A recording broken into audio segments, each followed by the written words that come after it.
સુરતમાં રોજે રોજ અકસ્માત સહિતની ઘટનાઓમાં ખૂબ જ બની રહી છે. તે દારૂના નશામાં મહાનગરપાલિકાના 8મા ઝોનના છાકટા બનેલા અધિકારી અકસ્માત સર્જ્યો હોવાના આક્ષેપો કરાયા છે. તો અકસ્માત બાદ અધિકારીના પરિવારજનોએ ઘટના સ્થળે દોડી જાય ત્યાંથી તેને ભગાડી દેવાના પણ સ્થાનિકોએ આક્ષેપો કર્યા છે. સુરતમાં બેફામ રીતે વાહનો હંકારીને કેટલાક વાહન ચાલકો પોતાની સાથે અન્યોના જીવને પણ જોખમમાં મૂકે છે. ત્યારે જવાબદાર વ્યક્તિ દ્વારા નશાની હાલતમાં અકસ્માત સર્જ્યો હોવાનો આક્ષેપ હાલ કરાઈ રહ્યો છે.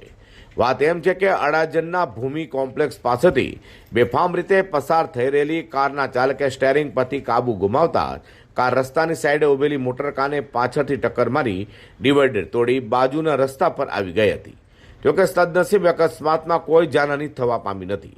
અકસ્માતને લઈને લોકટોળું ભેગું થયું હતું, જેમાં કારમાંથી એસએમસી લખેલું બોર્ડ પણ મળી આવ્યું છે. તો તપાસ કરતા આ મોટર કારમાં 8મા ઝોનના આસિસ્ટન્ટ એન્જિનિયર તરીકે ફરજ બજાવનારા નિલાંગ ગાયવાલા હોવાનું સામે આવ્યું હતું.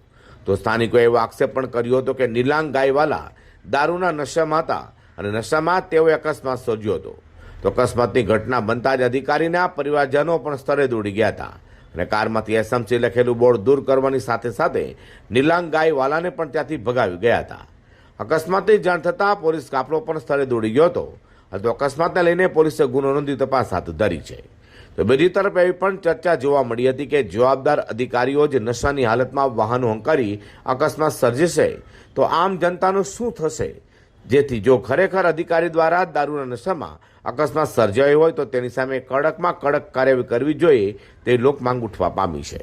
Bureau report G10 news.